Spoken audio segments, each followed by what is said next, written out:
बहुत शुक्रिया मंसूर साहब हमें ज्वाइन करने के लिए। आप इसे शुरू करते हैं और सबसे पहला कंसर्न यही जो कि बैनुल-अक़वामी जो ममालिक है उनसे भी सामने आ रहा है और वो ये कि फ़ेयर ट्रायल नहीं होता, शफाफियत नहीं है, गैर जानिबदार जांच पड़ताल नहीं हो सकती।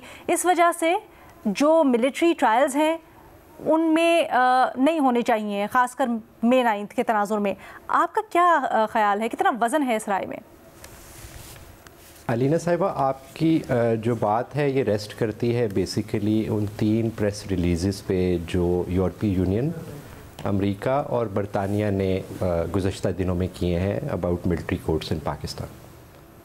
तो अगर हम इन प्रेस रिलीज़ को देखें, मुझे इसके अंदर बड़ी एक इंटरेस्टिंग बात नज़र आई कि जहाँ यूरोपियन यूनियन और यूके बात करते हैं मिलिट्री कोर्ट्स की, यूएसए की स्टेटमेंट बात करती है मिलिट्री ट्रिब्यूनल्स की।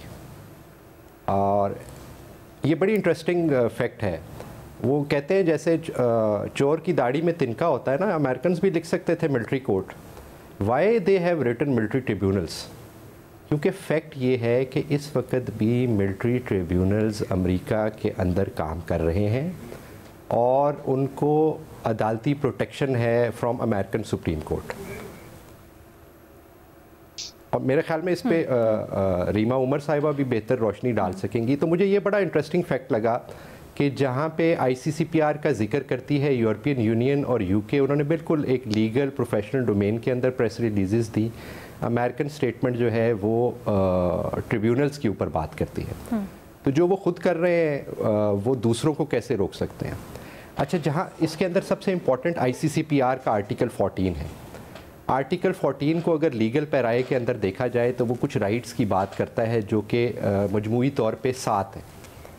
वो कहता है कि जी जो लोग ट्राई होंगे उनको राइट टू काउंसल होना चाहिए, उनके पास they should be presumed innocent until proven guilty, उनके पास डिफेंस का पूरा टाइम होना चाहिए, उनकी जो हेयरिंग है, क्रॉस एग्जामिनेशंस के राइट्स हैं, उनका ख्याल रखा जाना चाहिए। इसी तरह उनकी जो जजमेंट्स हैं वो पब्लिक पे राय के अंदर आना चाहिए, उनके पास राइट ऑफ रिव्यू होना चाहिए। ये ब्रॉडली चीज़ें हैं।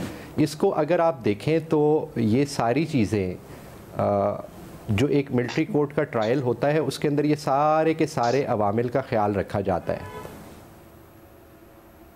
इसके ऊपर हम डिबेट कर सकते हैं। अच्छा सर, ये आप कैसे कहते हैं, क्योंकि तनकीद यही हो रही है कि ना तो इस तरह की चीज़ें सामने आती हैं, हिस्टोरिकली भी ट्रांसपेरेंसी नहीं होती है और इस बार भी आप देखें सिर्फ एक लाइन में ही कह दिया गया है, जजमेंट्स वगैरह कुछ सामने नहीं आया है।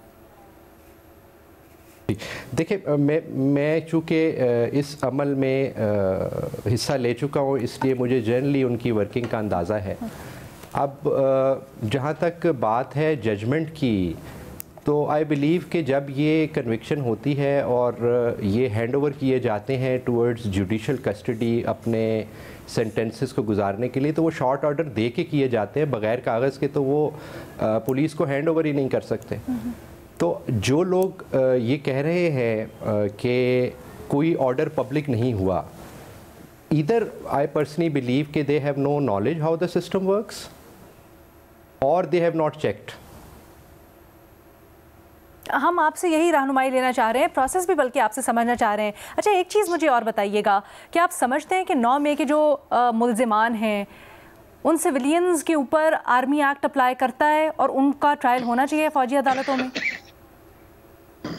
अच्छा मैडम अलीना, इसके ऊपर ना मेरा ख्याल में हम लोगों का एक कंसेंसस होना चाहिए कि ये मामला इस वक्त सब जुडिस है सुप्रीम कोर्ट में, कि ये सब्जेक्शन बनती है कि नहीं। मैं लीगल पैराए में सिर्फ ये बता सकता हूँ कि पाकिस्तान आर्मी एक्ट हमारे लेजिस्लेचर के थ्रू एम्पावर्ड है, ये लॉ ऑफ द लैंड है।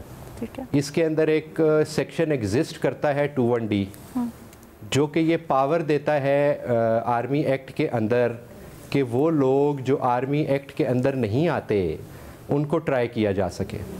इसके ऊपर हम 2 राय ज़रूर रख सकते हैं। हम ये कह सकते हैं कि जी आर्टिकल 10A के तहत ये चीज़ ठीक है या नहीं है, लेकिन इसको ये कहना चाहिए कि कॉम्पिटेंट जुरिस्डिक्शन तो उनके पास है अब उस जुरिस्डिक्शन को रिव्यू सुप्रीम कोर्ट कर रही है, तो हमें उसके फैसले का इंतज़ार करना चाहिए।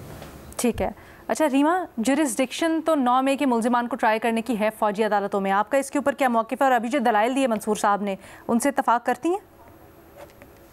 जी शुक्रिया लीना। अनफॉर्चुनेटली मैं बिल्कुल इत्तेफाक नहीं करती, मैं स्ट्रांगली डिसएग्री करती हूँ जो उन्होंने बातें की।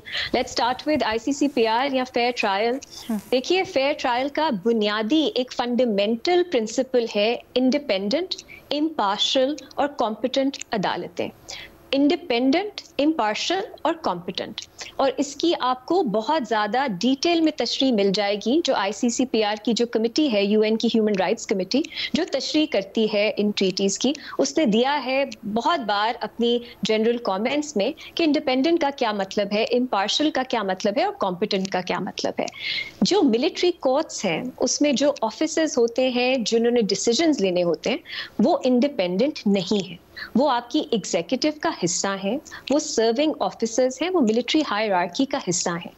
जो आपका आइन भी गारंटी करता है कि जो मिलिट्री जो जुडिशरी है उसको एग्जीक्यूटिव से अलहदा कर दिया जाएगा, ये उसकी भी नफी है। सो मेरा ख्याल है ये बुनियादी जो एक फंडामेंटल प्रिंसिपल है फेयर ट्रायल का कि आपके जजेस जो हैं वो इंडिपेंडेंट, इम्पार्शियल, कॉम्पिटेंट होने चाहिए, यहाँ वो ही मीट नहीं होता। आपके मिलिट्री ऑफिसर्स जिनकी जुडिशल ट्रेनिंग नहीं है, जो मिलिट्री हायरार्की का हिस्सा हैं, जो इंडिपेंडेंट नहीं है, वो कैसे ऐसा फैसला दे सकते हैं जो नजर आए कि वो एक इंडिपेंडेंट, इम्पार्शियल, कॉम्पिटेंट अदालत ने दिया है? पहली बात। दूसरी जो क्रिटिक हो रही है, जिससे मैं 100% एग्री करती हूँ, कि डिटेल्ड रीजनिंग, रीजन्ड जजमेंट होनी चाहिए। शॉर्ट ऑर्डर जिसमें ये लिख दिया जाए कि इस शख्स को इस बिल्डिंग पे या इस मिलिट्री इंस्टॉलेशन के हमले में कन्विक्शन दे दी गई है और 10 साल सजा दे दी गई है, ये एक रीजन्ड जजमेंट नहीं है। हमें नहीं मालूम ऑफेंस क्या है, हमें नहीं मालूम क्या एविडेंस था, हमें नहीं मालूम सजा 10 साल की क्यों है, ज्यादा क्यों नहीं है, कम क्यों नहीं है। ये जो रीजनिंग है ये अभी तक हमारे सामने नहीं आई और ये पब्लिक होनी चाहिए। इस वक्त पब्लिक नहीं है। अगर आपको लगता है कि कहीं ये जजमेंट्स मौजूद हैं जो कभी फैमिली के साथ या लॉयर्स के साथ शेयर की जाएंगी, तो प्लीज ये बताइए, क्योंकि हमने माजी में भी ये देखा है कि मिलिट्री कोर्ट की जो जजमेंट्स होती हैं आर्मी एक्ट के तहत भी वो पाबंद नहीं है कि वो पब्लिक रीजन जजमेंट्स दें। तो ये दूसरा एक बहुत फंडामेंटल इशू है जो है मिलिट्री कोर्ट्स की जजमेंट्स के साथ। तीसरा अलीना, जब हम फेयर ट्रायल की बात करते हैं तो हमने जो एक बेसिक प्रिंसिपल्स दुनिया में सेट हुए हैं उन्हें देखना है। अब ISPR की प्रेस स्टेटमेंट कह देगी कि ड्यू प्रोसेस के सब हुकूक जो हैं वो फुलफिल हुए हैं, लेकिन उनकी पता नहीं क्या डेफिनेशन है फेयर ट्रायल की। हमने तो देखना है कि क्या पाकिस्तान में भी ओवरऑल क्या समझा जाता है, फेयर ट्रायल कब मिला है आपको। और जो ICCPR के तहत ह्यूमन राइट्स कमेटी है उसने पाकिस्तान का रिव्यू किया कुछ हफ्ते पहले, उसने भी कहा कि पाकिस्तान में जो मिलिट्री कोर्ट्स हैं वो फेयर ट्रायल के तकाजे पूरे नहीं करती। तो आप अमेरिका क्या कह रहा है, EU क्या कह रहा है, बरतानिया क्या कह रहा है, आप इसको छोड़ दें।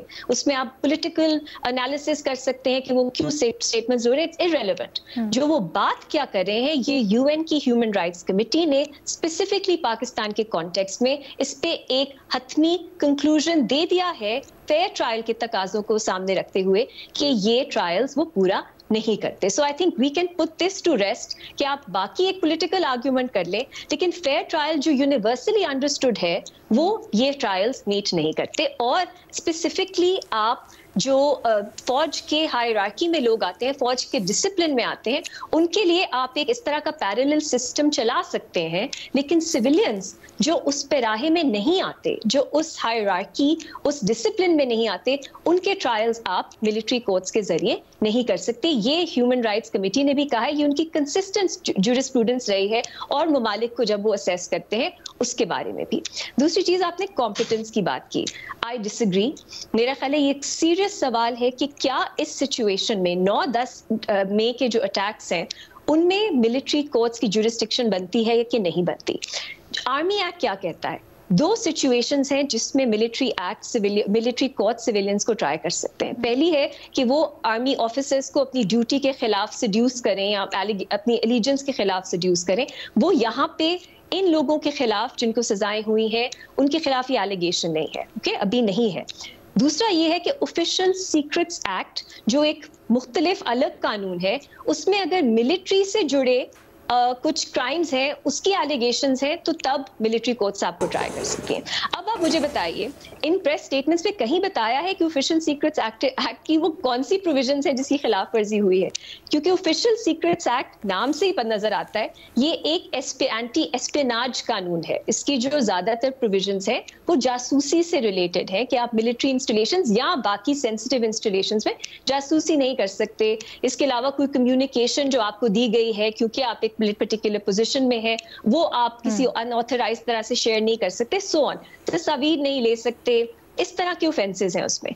अभी मेरा सवाल ये है, कॉम्पिटेंस अगर आपने एस्टैब्लिश करनी है, आप ये तो बताएं कि ऑफिशियल सीक्रेट्स एक्ट की किस प्रोविजन की खिलाफ वर्जी हुई है। हमने ISPR की स्टेटमेंट में उस पर कोई जिक्र भी नहीं देखा। मैंने जब ऑर्डर्स थे जो एंटी टेररिज्म कोर्ट से लोगों की जो अक्यूज थे उनको ट्रांसफर किया गया था मिलिट्री कस्टडी में, तब के कुछ ऑर्डर्स देखे हैं जिसमें सेक्शन 3 का जिक्र है, सेक्शन 7 का जिक्र है और सेक्शन 9 का। सॉरी मैं ज्यादा टेक्निकल हो रही हूँ, लेकिन हमारे व्यूअर्स को ये समझना चाहिए कि ये जो लिखा गया है attack on this and this building या इंस्टॉलेशन, ये ऑफिशियल सीक्रेट्स एक्ट के तहत जुराइम बनते ही नहीं है। सेक्शन 3 है जासूसी से रिलेटेड, सेक्शन 7 है कि आप किसी मिलिट्री ऑफिसर या पुलिस पर्सन उनके काम में रुकावट नहीं डाल सकते, और सेक्शन 9 ओवरऑल है कि आप जो कानून के ऑफेंसेस हैं अबेटमेंट से रिलेटेड है। इसमें आप मुझे बताइए, एंटी टेररिज्म एक्ट के अंदर आपको मिलते हैं इस तरह के offences, attacks on buildings, sensitive buildings, penal code के तहत भी मिलते हैं। ऑफिशियल सीक्रेट्स एक्ट में ये कैसे बना ये जुर्म? ना हमें ISPR स्टेटमेंट से पता लगता है, ना हमें खुद अपने एनालिसिस से अगर हम टेक्स्ट पढ़ें इन कवानीन का तब हमें ये पता लगता है। सो ओवरऑल अलीना, जब हम इस शो पे जजमेंट्स को एनालाइज करते हैं, हम एविडेंस की बात करते हैं, हम दलील की बात करते हैं, रीजनिंग की बात करते हैं, अभी तो हमारे पास कुछ है ही नहीं। This in itself is evidence कि फेयर ट्रायल नहीं दिया गया, कि हमारे पास कोई चीज ही नहीं है जिसको हम असेस करें और उस पर फिर अपना ओपिनियन दें, राइट? ये इन इटसेल्फ एक खिलाफ वर्जी है फेयर ट्रायल की। आप अपने एनालिसिस में देख लें, हमें नहीं पता कौन से सेक्शंस जो हैं जो अप्लाई करके ये सजाएं दी गई हैं। क्या अगर जासूसी थी, अगर ये लोग सिर्फ बिल्डिंग्स को उन्होंने सिर्फ हमला नहीं किया, वो जासूसी के लिए गए थे, तो क्या हमने उसका जिक्र भी नहीं हमने सुना? लेकिन मोस्ट लाइकली यही प्रोविजंस है जिनके तहत इनको सजा दी गई, लेकिन ये भी गेस वर्क है, हमें मालूम नहीं है for sure. So Reena, this is the problem. इस तरह के जब मसाइल होते हैं, इस तरह के अलमिया होता है, सानहा होता है एक मुल्क के साथ, तो आप किस तरह रिस्पॉन्ड करते हैं? इंसाफ की तरफ, हकाइक की तरफ जाना है, लोगों को बताना है कि सच में हुआ क्या था। मैं चाहती हूं मंसूर साहब से अगर हम इसका जवाब ले लें। अकाउंटेबिलिटी हो सकती है? मेरा ख्याल है नहीं हो सकती। रिवेंज हो सकता है, बदला हो सकता है, अकाउंटेबिलिटी या जस्टिस नहीं हो सकता। इसलिए यहाँ पे मुझे अफसोस है वन लाइन कि हम देख रहे हैं बदला, हम देख रहे हैं ढोंग, हम ट्रूथ या अकाउंटेबिलिटी या जस्टिस नहीं देख रहे, अनफॉर्चुनेटली।